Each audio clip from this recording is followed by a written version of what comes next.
Nah, setelah ini semua tercapai, Pancasila itu ya, ketuhanan yang Maha Esa, sampai keadilan sosial itu tercapai, ya saya kembali ke pengembalaan.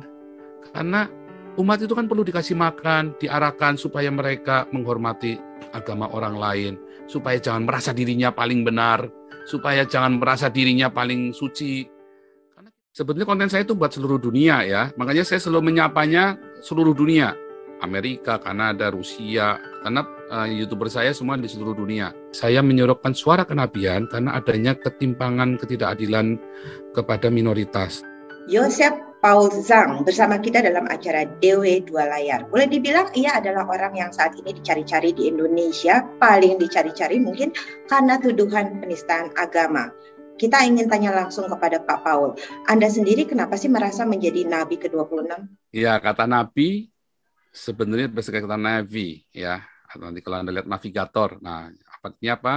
Seorang yang melihat jauh ke depan sehingga menjadi tuntunan bagi orang-orang yang mengikutinya. Nah, saya sebagai seorang hamba Tuhan, maka Tuhan memberikan saya karunia kenabian itu. Nah, karunia kenabian itu memampukan kita untuk melihat benar dan salah secara jelas. Ya, kita melihat ketimpangan-ketimpangan sosial, politik, agama, dan bukan hanya kita mengkritik, tetapi kita memberitahu harus bagaimana dong kita sekarang ini. Nah, itulah karunia kenabian. Ini sebenarnya apa sih tujuan Bapak dalam penyebaran konten-konten semacam itu? Sebetulnya konten saya itu buat seluruh dunia ya, makanya saya selalu menyapanya seluruh dunia. Amerika, Kanada, Rusia, karena YouTuber saya semua di seluruh dunia. 65% di Indonesia. Tapi kebetulan ya yang menjadi ribut sekarang ini adalah yang ada di Indonesia. Nah, di Indonesia ini saya menyorokkan suara kenabian karena adanya ketimpangan, ketidakadilan kepada minoritas, termasuk kalau kita ingat penutupan gereja Yasmin yang sudah konstitusional, dokumennya lengkap ditutup.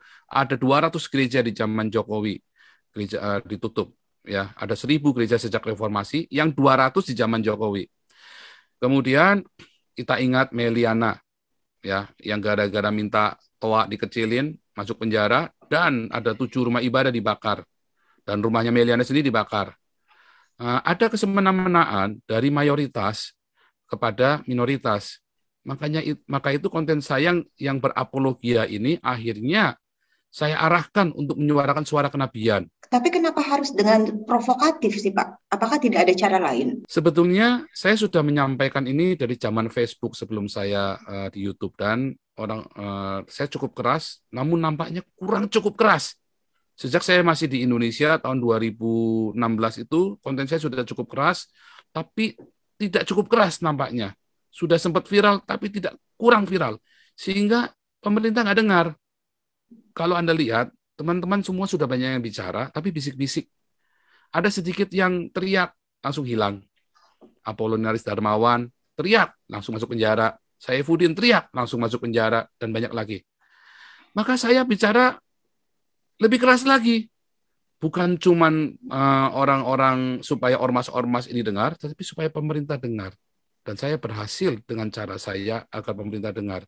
Coba kalau dulu Yusuf Kala teriak-teriak bahwa Bapak Wakil Presiden, mantan Wakil Presiden Yusuf Kala teriak-teriak bahwa Indonesia, belajarlah dari Indonesia toleran.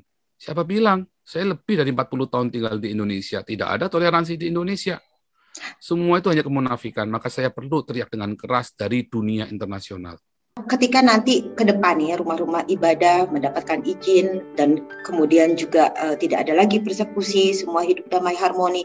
Sebenarnya kalau boleh tahu apa rencana Anda ke depan? Tujuan kita kan agar Indonesia ini menjadi jaya raya, supaya Nusantara ini jaya seperti di zaman Majapahit, di zaman Sriwijaya, di mana semua orang itu saling menghormati, tidak ada persekusi. Mereka semua saling mengasihi satu sama lain. Tujuan kita kan semua mau ke sana. Tetapi ada ulah-ulah sekelompok lain yang nekat untuk punyaku yang paling benar, punyamu salah.